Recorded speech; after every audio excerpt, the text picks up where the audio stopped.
ନମସ୍କାର। କେବେ ଭାବିଛନ୍ତି ଆମେ ଯାହା କହୁ ସେହି ଶବ୍ଦଗୁଡ଼ିକୁ ଲେଖାରେ କେମିତି ବାନ୍ଧି ରଖାଯାଏ? ପ୍ରତ୍ୟେକ ଲିପି ସେଇଟା ଗୋଟେ ସୁନ୍ଦର ରହସ୍ୟ ପରି, ଯାହା ଧ୍ୱନିକୁ ଗୋଟେ ଆକାର ଦିଏ। ତେବେ ଆଜି ଆମେ ସେଇ ଓଡ଼ିଆ ଲିପିର ବୈଜ୍ଞାନିକ ଆଉ ଯୁକ୍ତିଯୁକ୍ତ ବ୍ୟବସ୍ଥା ଭିତରକୁ ଯିବା। ଚାଲନ୍ତୁ ଏହି ଯାତ୍ରା ଆରମ୍ଭ କରିବା। ତେବେ ଏହି ଯାତ୍ରାରେ ଆମେ କ'ଣ ସବୁ ଦେଖିବା? ଆମେ 6ଟି ସୋପାନରେ ଆଗକୁ ବଢ଼ିବା।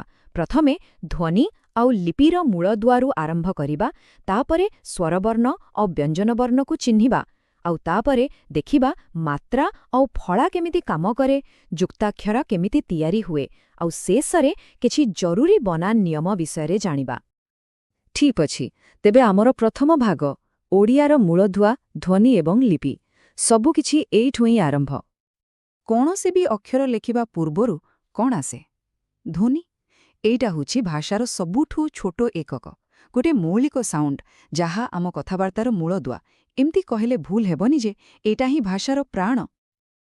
ଆଉ ଯେତେବେଳେ ସେଇ ଧ୍ୱନିକୁ ଆମେ ଗୋଟେ ଚିହ୍ନ କିମ୍ବା ସଙ୍କେତ ଦେଇ ଲେଖିଦେଉ, ତାହାକୁ ହିଁ କୁହାଯାଏ ବର୍ଣ୍ଣ। ଆଉ ଏଇ ବର୍ଣ୍ଣଗୁଡ଼ିକୁ ନେଇ ତ ତିଆରି ହୋଇଛି ଆମର ଏତେ ସୁନ୍ଦର ବର୍ଣ୍ଣମାଳା। ଓଡ଼ିଆ ବର୍ଣ୍ଣମାଳାରେ ଦେଖିବାକୁ ଗଲେ ମୁଖ୍ୟତଃ 2ଟି ପରିବାର ଅଛନ୍ତି। ଗୋଟେ ହେଲା ସ୍ୱରବର୍ଣ୍ଣ, ଯାହାକୁ କାହାର ସାହାଯ୍ୟ ଦରକାର ନାହିଁ, ସେମାନେ ଏକା ଏକା ଉଚ୍ଚାରିତ ହୋଇପାରନ୍ତି। ଆଉ ଦ୍ୱିତୀୟଟି ହେଲା ବ୍ୟଞ୍ଜନବର୍ଣ୍ଣ। ଏମାନଙ୍କୁ କିନ୍ତୁ ଉଚ୍ଚାରଣ ପାଇଁ ସବୁବେଳେ ଜଣେ ସାଥୀ, ମାନେ ଗୋଟେ ସ୍ୱରବର୍ଣ୍ଣର ସାହାଯ୍ୟ ଦରକାର। ଚାଲନ୍ତୁ ଏବେ ଆମର ଦ୍ୱିତୀୟ ଭାଗକୁ ଯିବା, ଆଉ ବର୍ଣ୍ଣମାଳାର ପ୍ରଥମ ପରିବାର ମାନେ ସ୍ୱରବର୍ଣ୍ଣ ଉପରେ ଟିକେ ନଜର ପକେଇବା। ଏମାନେ ହିଁ ତ ଓଡ଼ିଆ ଲିପିର 11ଟି ମୁଖ୍ୟ ସ୍ୱର। ହଁ, ଏକଦମ ଠିକ୍। ଓଡ଼ିଆ ବର୍ଣ୍ଣମାଳାରେ ମୁଖ୍ୟ ସ୍ୱରବର୍ଣ୍ଣର ସଂଖ୍ୟା ହେଉଛି ମାତ୍ର 11ଟି। ଭାବନ୍ତୁ ତ, କେବଳ ଏହି 11ଟି ଧ୍ୱନି ହିଁ ପୂରା ଭାଷାକୁ ତାର ସ୍ୱର ଦେଇଥାଏ। ଏହି 11ଟି ସ୍ୱରବର୍ଣ୍ଣକୁ ତାଙ୍କ ଉଚ୍ଚାରଣରେ ଲାଗୁଥିବା ସମୟ ହିସାବରେ 2 ଭାଗରେ ବାଣ୍ଟି ଦିଆଯାଇଛି। ହ୍ରସ୍ୱ ସ୍ୱରର ଉଚ୍ଚାରଣ ବହୁତ ଶୀଘ୍ର ହୋଇଯାଏ, ଯେମିତିକି ଅ, ଇ, ଉ, ରୁ। ଆଉ ଦୀର୍ଘ ସ୍ୱରର ଉଚ୍ଚାରଣରେ ଟିକେ ବେଶୀ ସମୟ ଲାଗେ, ଯେମିତିକି ଆ, ଇ, ଉ, ଏ, ଐ, ଓ, ଔ। ଏବେ ଆସିଲା ଆମର ତୃତୀୟ ଭାଗ, ବ୍ୟଞ୍ଜନବର୍ଣ୍ଣ। ଏହି ବର୍ଣ୍ଣଗୁଡ଼ିକ ବିନା ସାଥୀରେ, ମାନେ ଏକା। ଏମାନଙ୍କୁ ଉଚ୍ଚାରଣ କରିବାକୁ ହେଲେ ସବୁବେଳେ ଜଣେ ସାଥୀ ଦରକାର, ଆଉ ସେ ସାଥୀ ହେଉଛି ଗୋଟେ ସ୍ୱରବର୍ଣ୍ଣ। ଏହି ସ୍ଲାଇଡ୍ଟା ବାସ୍ତବରେ ବହୁତ ମଜାଦାର। ଏଥିରେ ବ୍ୟଞ୍ଜନବର୍ଣ୍ଣର ପୂରା ବୈଜ୍ଞାନିକ ବିଭାଜନ ଦେଖାଯାଇଛି। ଦେଖନ୍ତୁ, ପ୍ରଥମ 25ଟି ବ୍ୟଞ୍ଜନକୁ କୁହାଯାଏ ବର୍ଗ୍ୟ ବ୍ୟଞ୍ଜନ, ଆଉ ଏଗୁଡ଼ିକୁ 5ଟି ବର୍ଗରେ ସଜାଯାଇଛି। କେତେ ସୁନ୍ଦର ଭାବରେ ଦେଖନ୍ତୁ। କ ବର୍ଗ କଣ୍ଠରୁ ବାହାରେ, ଚ ବର୍ଗ ତାଳୁରୁ, ଟ ବର୍ଗ ମୂର୍ଦ୍ଧାରୁ, ତ ବର୍ଗ ଦନ୍ତରୁ, ଆଉ ପ ବର୍ଗ ଓଠରୁ ଉଚ୍ଚାରିତ ହୁଏ। କେତେ ଯୁକ୍ତିଯୁକ୍ତ ନୁହେଁ? ଆଉ ବାକି ଯେଉଁ ବ୍ୟଞ୍ଜନବର୍ଣ୍ଣ ରହିଗଲେ, ସେଗୁଡ଼ିକୁ କୁହାଯାଏ ଅବର୍ଗ୍ୟ ବ୍ୟଞ୍ଜନ। ଏଥିରେ ଅଛନ୍ତି ଅନ୍ତସ୍ଥ, ଉଷ୍ମ ଆଉ ଅଯୋଗବାହ ବର୍ଣ୍ଣ।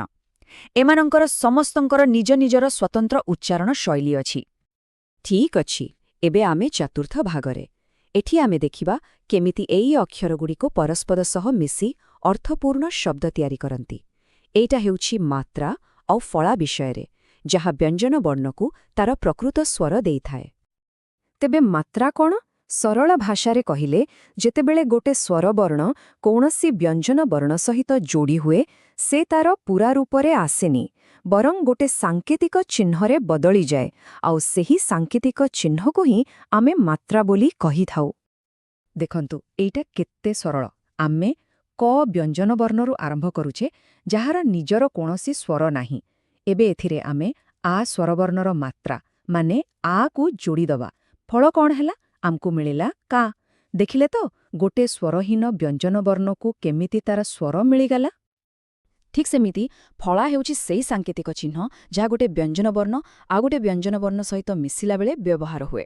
ଧରନ୍ତୁ, ଯେତେବେଳେ କ ସହିତ ଜ ମିଶିବ, ଏହା କ୍ୟ ହୋଇଯିବ। ଏଠି ଜ ତାର ଫଳା ରୂପରେ ବ୍ୟବହାର ହୋଇଛି। ଚାଲନ୍ତୁ ଏବେ ଆମର ପଞ୍ଚମ ଭାଗକୁ।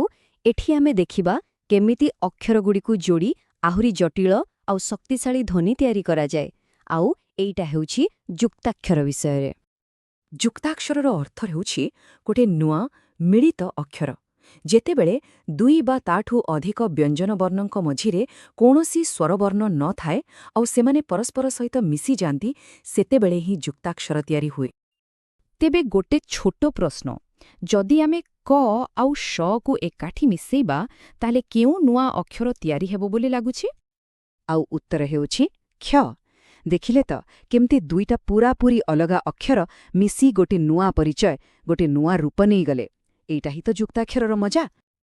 ଏବେ ଆମେ ଆମର ଯାତ୍ରାର ଶେଷ ପାହାଚରେ ପହଞ୍ଚିଗଲେ, ଓଡ଼ିଆ ବନାନରେ ଦକ୍ଷତା। ଏପର୍ଯ୍ୟନ୍ତ ଆମେ ଯାହା ସବୁ ଶିଖିଲେ ସେ ଜ୍ଞାନକୁ ବ୍ୟବହାର କରି ଏବେ କିଛି ସରଳ ନିୟମ ଦେଖିବା ଯାହା ଶୁଦ୍ଧ ଭାବରେ ଲେଖିବାରେ ଆମକୁ ବହୁତ ସହାୟ କରିବ। ପ୍ରଥମ ଆଉ ସବୁଠୁ ଗୁରୁତ୍ୱପୂର୍ଣ୍ଣ ନିୟମ ହେଉଛି ଣତ୍ୱବିଧି। ଏଇଟା ବହୁତ ସରଳ।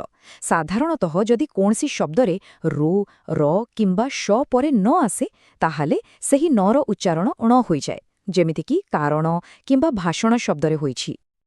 ଦ୍ୱିତୀୟ ମୁଖ୍ୟ ନିୟମ ହେଲା ସତ୍ତ୍ୱବିଧି। ଏହି ନିୟମ ଅନୁସାରେ ଅ କିମ୍ବା ଆକୁ ଛାଡ଼ିଦେଲେ ବାକି ଯେକୌଣସି ସ୍ୱରବର୍ଣ୍ଣ ପରେ ଯଦି ସ ଆସେ ତେବେ ତାହା ଶରେ ବଦଳିଯାଏ। ଉଦାହରଣ ଦେଖନ୍ତୁ, ଅଭିଷେକ ଏବଂ ସୁଷମା।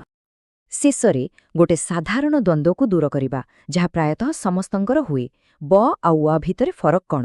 ଦେଖନ୍ତୁ, ବର୍ଗୀୟ ବର ଉଚ୍ଚାରଣ ଇଂରାଜୀ ବି ଭଳି, ଯେମିତି ବହି ଶବ୍ଦରେ, କିନ୍ତୁ ଅନ୍ତସ୍ଥ ୱର ଉଚ୍ଚାରଣ ଇଂରାଜୀ ଡବ୍ଲ୍ୟୁ ଭଳି, ଯେମିତି ସ୍ୱାଧୀନ ଶବ୍ଦରେ।